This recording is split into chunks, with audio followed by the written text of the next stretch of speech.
मैं नवीन जोशी आपके लिए फिर से कुछ नई और डिफरेंट चर्चा लेके आया हूँ। सीखते हैं क्या चीज़ है। आप सबको पता है क्लास में एक ही टॉपर होता है। एक एग्जाम जो भी कंडक्ट करवाती है, जो भी बोर्ड कंडक्ट करवाती है, उसमें भी टॉपर एक ही होता है। कहीं भी जाके देखो, टॉपर हमेशा एक ही होता है। किसी भी क्लास में जाओ, किसी भी एग्जाम में जाओ, लेकिन वो टॉपर होता कैसे है यार? क्यों वो टॉपर है और क्यों कोई बच्चा बॉटमर है? जबकि जो क्लास में बैठा, उसके साथ जब पहली क्लास स्टार्ट हुई तो सब बच्चे सेम थे, सब जीरो नॉलेज में थे और सबके लिए टीचर सेम था। सबके लिए थ्योरी नोट्स वगैरह जो जो भी मटेरियल है स्टडी, वो सबके लिए सेम था। मार्कर सेम था, बोर्ड सेम था, एनवायरनमेंट सेम था, लेकिन जो रैंक थी वो डिफरेंट थी। ऐसा क्यों हुआ? उसके बारे में चर्चा करते हैं। देखो, जब बच्चा क्लास में बैठता है तो किस मेंटेलिटी के साथ बैठता है, किस सोच के साथ बैठता है, उस पर बहुत सारी डिपेंडेंसी, उस चीज पे बहुत सारा डिपेंड करता है।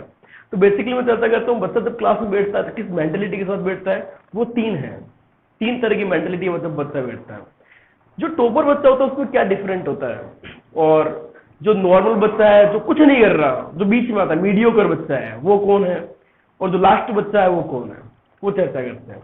ठीक है। जब बच्चा क्लास में बैठता है तो तीन मोड जो है, तीन तरह की जो सिचुएशन है, तीन पोजीशन है जिसमें बच्चा बैठता है। पहला होता है एक्सेप्टिंग मोड, दूसरा होता है अनएक्सेप्टिंग मोड, और third last is neutral mode. ये तीन मोड है डिफरेंट डिफरेंट, जो बच्चे को एक धीरे धीरे डिफरेंस क्रिएट करता है उनके अंदर, एक धीरे धीरे डिफरेंस क्रिएट करता है, और इतना डिफरेंस क्रिएट कर देता है कि एक टाइम पर एक टॉपर बन जाता है जबकि दूसरा बॉटमर बन जाता है। इतना ज्यादा डिफरेंस क्रिएट होता है ना समय के साथ, टाइम के साथ। जो बच्चा जीरो से एक साथ स्टार्ट किए थे, चलो वो क्या मोड है, फिर क्या सिचुएशन है। सबसे पहले अपन चर्चा करते हैं कि किस मोड में कितने परसेंट है। तो एक्सेप्टिंग मोड ऑलमोस्ट उसमें 10% या 5% बच्चे ही होते हैं।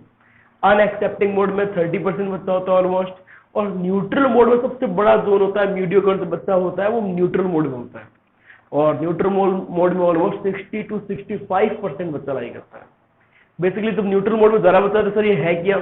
न्यूट्रल मोड में बच्चे को ज्यादा मतलब नहीं है, क्लास में नोट समझ आए तो ठीक, नहीं आए तो ठीक, रिजल्ट क्या आ रहा है उसको कोई मतलब नहीं, रिजल्ट अच्छा है तो ठीक, बुरा है तो ठीक।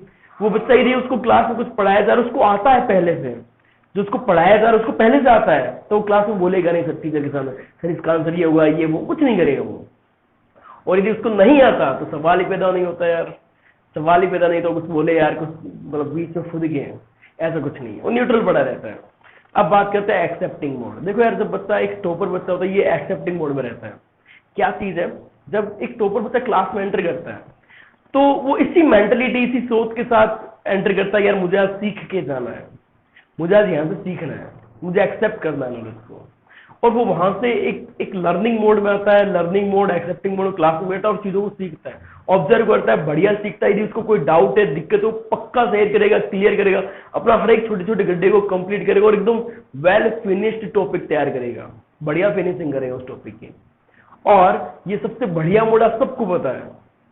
और इस मोड में जब बच्चा है, एक्सेप्टिंग मोड में जब बच्चा है, तो वो ये नहीं सोचता कौन टीचर पढ़ा रहा है, वो टीचर स्पेसिफाई नहीं होता, वो नॉलेज स्पेसिफाई होता है। उसको समझ आ रहा है कि नहीं आ रहा, वो उस चीज को समझता है, वो नॉलेज ले पा रहा है या नहीं ले पा रहा, उसको कोई दिक्कत तो नहीं आ रही ना, वो इस चीज को स्पेसिफिकली मानता है, इस चीज को महत्व देता है ज्यादा। जबकि हाँ, इस अपन चर्चा करें तो एक्सेप्टिंग मोड का सबसे अच्छा एग्जाम्पल क्या है इस पूरे दुनिया में, सबसे बढ़िया एग्जाम्पल जो मुझे लगा वो एकलव्य का है। आप सबने एकलव्य की कहानी सुनी है, लेकिन एकलव्य का जो एक्सेप्टिंग लर्निंग मोड था, उसने उस पर आपने क्या पता गौर दिया नहीं दिया? मैंने दिया इस पे। जब अब कौन था, थोड़ी बहुत चर्चा कर लेते हैं। कौन थे एकलव्य? एकलव्य बेसिकली निम्न कोटि, निम्न वर्ग के थे, जिसमें उनके पिताजी का नाम हिरण्यधेनु था, उनके पुत्र थे, और उनकी जो शिक्षा थी, पहले जब द्वापर युग में अलग अलग वर्ग हुआ करते थे, 4 वर्ग सिस्टम लोग थे, निम्न वर्ग के लोग थे, उनको धनुर्विद्या, अस्त्र विद्या नहीं ले सकते थे, उनको अधिकार नहीं था। ये केवल जो क्षत्रिय वर्ग है, राजा राजकुमारों, उनको ही ये अधिकार था। लेकिन एकलव्य को सीखने की जो ललक थी, वो चाहते थे मैं नॉर्मल शिक्षा पूरी होने के बाद ये भी सीखूं। तो उस टाइम पर सुप्रसिद्ध जो गुरु थे, वो राजगुरु जो थे, वो थे आचार्य द्रोणाचार्य। जब एकलव्य उनके पास गए, सर हमें आपसे सीखना है, मैं सीखना चाहता हूँ, उनके अंदर बहुत तगड़ी लर्निंग टेंडेंसी थी, नॉलेज को एक्सेप्ट करने की जो टेंडेंसी थी वो भयंकर थी। अब वो जब गए तो, लेकिन वो राजगुरु थे, राजाओं को शिक्षा देते थे, तो उन्होंने स्पष्ट मना कर दिया कि आपको नहीं सिखा सकता मैं। ठीक है, एकलव्य ने कोई बुरा नहीं माना। एकलव्य ने क्या किया, जहां पर राजकुमारों की ट्रेनिंग हो रही थी उसके पास ही अपना एक रहने की व्यवस्था की और सीखना प्रारंभ किया। उन्हीं के साथ उन्होंने सीखना प्रारंभ कर दिया अपना ज्ञान। और कैसे किया वो भी सुनो ना, प्रतिमा बनाई आचार्य द्रोण की, और उस प्रतिमा के आगे सीखना स्टार्ट किया। यार खास बात है, वो आचार्य नहीं मिले कोई दिक्कत नहीं है, पर मेरा एक्सेप्टिंग और लर्निंग मोड इतना तेज है, इंटेंस है कि मैं इस प्रतिमा से ही सीख लूंगा। यार इस प्रतिमा इस जो ये प्रैक्टिकली गुरु, फिजिकली गुरु मेरे प्रेजेंट नहीं है, मैं इस प्रतिमा सीख लूंगा। और उनका तो सीखा था, कब पता चला कि तो बड़े धनुर्धर बन चुके। एक रात की बात है, इधर राजकुमार सो रहे थे, अपने जो भी व्यवस्था बनी हुई थी सो रहे थे, और इधर एकलव्य प्रैक्टिस कर रहे थे। बीच में कोई स्वान, कुकुर, कुत्ता भौंक रहा था, इधर एकलव्य डिस्टर्ब हो रहा था सीखने से, और इधर राजकुमारों की नींद खराब हो रही थी। तो एकलव्य वहां आया और एकलव्य ने कुछ इस तरह से बाण चलाए कि कुकुर का सारा मुंह बाण से ढक गया, लेकिन उसको एक खून का कतरा, एक खून की बूंद भी नहीं गिरी। सोचो ना यार, लेकिन जैसे राजकुमार पता चला, अचानक वो कुकुर भौंकना कैसे बंद कर दिया। तुरंत देखने गए तो वहां पर एक विचित्र दृश्य देखा।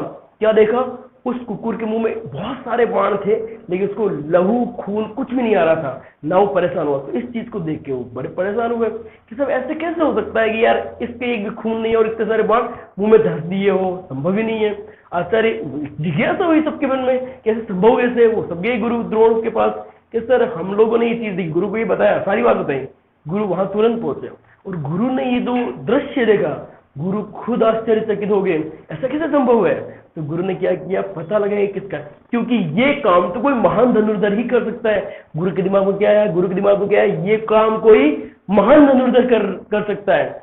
तो पहला बात यही नोट करने वाला होगा, अब वो महान धनुर्धर बन चुका है। ये काम अर्जुन नहीं कर सकता था, ये कोई और नहीं कर सकता, ये कोई महान धनुर्धर कर सकता है, क्योंकि वो इस लेवल पर पहुंचा नहीं अभी। तो आसपास पता कि ये बाण किसके, ये बाण किसके, पता चला ये बाण तो एकलव्य के हैं। ये बाण किसके थे, एकलव्य के थे। और जब पता किया एकलव्य, वहां जब पहुंचे वो, तो देखा एकलव्य प्रैक्टिस कर रहा था आचार्य द्रोण की प्रतिमा के सामने। सोचो ना यार, जिन लोगों को फिजिकली गुरु सिखा रहा था वो इतना अच्छा नहीं कर पाया जितना अच्छा एक प्रतिमा के सामने बैठ के कर पाया एकलव्य। ये था उसका लर्निंग मोड। यार फिजिकली टीचर नहीं पढ़ सकता तब भी कर लिया उस बंदे ने। ये है एकलव्य का एक्सेप्टिंग मोड, लर्निंग मोड, सीखने की मोड। यार आ रही बात समझ में। तो एकलव्य का बहुत अच्छा कहानी था। और एक महान वैज्ञानिक ने बोला, जो अच्छा लिसनर होता है, जो अच्छा श्रोता होता है, वो अच्छा वक्ता होता है, वो अच्छा स्पीकर होता है। यदि तुम अच्छे से सुनोगे नहीं, ज्ञान को एक्सेप्ट नहीं करोगे, तो अच्छे से वापस सुना भी नहीं पाओगे, उस ज्ञान को दे भी नहीं पाओगे, अप्लाई भी नहीं कर पाओगे आप। नेक्स्ट चलते हैं अपन लोग अनएक्सेप्टिंग मोड, जो इसमें 30% बच्चा है वो कौन है और क्या है। अनएक्सेप्टिंग मोड बेसिकली होता क्या है, बच्चा किसी भी सोर्स से कुछ नॉलेज एक्सेप्ट कर लेता है, हालांकि उसके अंदर एक्सेप्टिंग टेंडेंसी है, लेकिन उसके बारे में वो एक गड़बड़ कर देता है। कहीं से थोड़ा बहुत यूट्यूब पे देख लिया, कुछ पीडीएफ मिल गई इंटरनेट पे, विकीपीडिया वगैरह वगैरह कहीं से पढ़ लिया, जो क्लास में एंटर करता है तो उसको लगता है ये चीज तो मेरे को आती है। लेकिन जैसे टीचर वो बोलता है तो बीच में फुदकता भी है, फटक फटक फुदकता है, और वो सोचता है मैं ये चीज परफेक्टली जानता हूं, और अपने एक्सेप्ट करने के जो दरवाजे थे वो बंद कर चुका है। अपने नॉलेज को एक्सेप्ट करने के दरवाजे बंद कर दिए उस बच्चे ने। और अब उसके पास जो चीजें आने वाली थी, जो चीजों को लिंक करने वाली चीजें थी, क्या पता उसको बहुत नॉलेज था, लेकिन छोटी छोटी चीजें जो लिंक करने क्यों रह गई हो यार उसके पास, वो नहीं ले पाया, वो बच्चा नहीं ले पाया उन चीजों को। तो अपन चर्चा करते हैं कि अनएक्सेप्टिंग मोड बेसिकली होता गया जहां पर बच्चा जो नॉलेज है वो लेना बंद करता रहा। एक्चुअली ये सबसे खतरनाक मोड है। क्यों सर ये खतरनाक मोड क्यों हुआ? क्योंकि ये जो बच्चा है ना, इसने अच्छी मेहनत की है, इसने अच्छे प्रयास किए हैं, कि पहले से प्री प्रिपरेशन करके आता था, लेकिन उसने एक्सेप्टिंग मोड को ऑन नहीं रखा यार। उसको लगा मुझे आने लग गया, उस वजह से उस मेहनत का जो मुकाम मिलना चाहिए था, उस मेहनत से तो उसको ऊंचाई मिलनी चाहिए थी, वो नहीं मिल पाई उस बच्चे को। ये दिक्कत है। ये मेहनती बच्चा था, इसने पहले से तैयारी की, लेकिन एक्सेप्टिंग मोड को बंद कर दिया तो नहीं चल पाया आगे। उसके बारे में चर्चा करते हैं इससे क्या नुकसान हो। नुकसान आपको पता चल गया, एक्सेप्टिंग मोड बंद करते ही आपको भले ही टॉपिक का कुछ हिस्सा आ गया हो, लेकिन उसको लिंक करने वाली छोटी छोटी जो चीजें थी वो टीचर बता रहा था, आपने सीखी ही नहीं। उससे क्या हुआ, आपके टॉपिक के अंदर कुछ मिसकंसेप्शन, कुछ गड्ढे पड़े रह गए, कुछ गड्ढे रह गए जहां पर कुछ चीजें खाली रह गई, कुछ मिसकंसेप्ट रह गए, वो सब कुछ रह गया। इस वजह से टॉपिक लिंक नहीं हो पाया, जब एग्जाम में आए आप इतने से अच्छे परफॉर्म नहीं कर पाए और आपका मार्क्स जो है, आपकी जो रैंक है वो आप पीछे आने लग गया और आप डिप्रेस हुए। हो सकता है आप जिस एग्जाम की प्रिपरेशन करें उसको भी छोड़ दो। इतना बड़ा नुकसान होता है इस चीज से, अनएक्सेप्टिंग मोड से। तो सर क्या किया जाए? क्लास में जाओ, एक एक्सेप्टिंग मोड वाले बच्चे की तरह बन के जाओ। हमें क्लास में जाना है, हम जीरो पे हैं, टीचर तो सिखाएगा, हमें सीखना है और न्यूट्रल से एकदम जीरो से बैठो और टीचर की चीजों को सीखो सीखो, एकदम जीरो से सीखो। जो देगा टीचर देगा, बस ये सोच के चलो। और ये धीरे धीरे आपको दूसरे बच्चों से डिफरेंस क्रिएट करवाएगा और एक दिन आप भी टॉपर बनोगे। ठीक है, तो ये बहुत काम की चीजें यार। मतलब मैंने इतना सुनाया आप लोगों को, मैंने आपको इतना सुनाया कि इतना समझाया, आपने अपने आप को किसी ना किसी मोड में फिक्स किया। मैं एक्सेप्टिंग से हूँ, अनएक्सेप्टिंग से हूँ या न्यूट्रल से हूँ। चलो जो भी मोड में अपने आप को फिक्स किया है, लेकिन मैं तो ये कहता हूँ आप अपना एक मोड अप करें, अपना एक मोड बढ़ाएं। जिस मोड में कोई दिक्कत नहीं है, लेकिन अप नहीं किया तो दिक्कत है।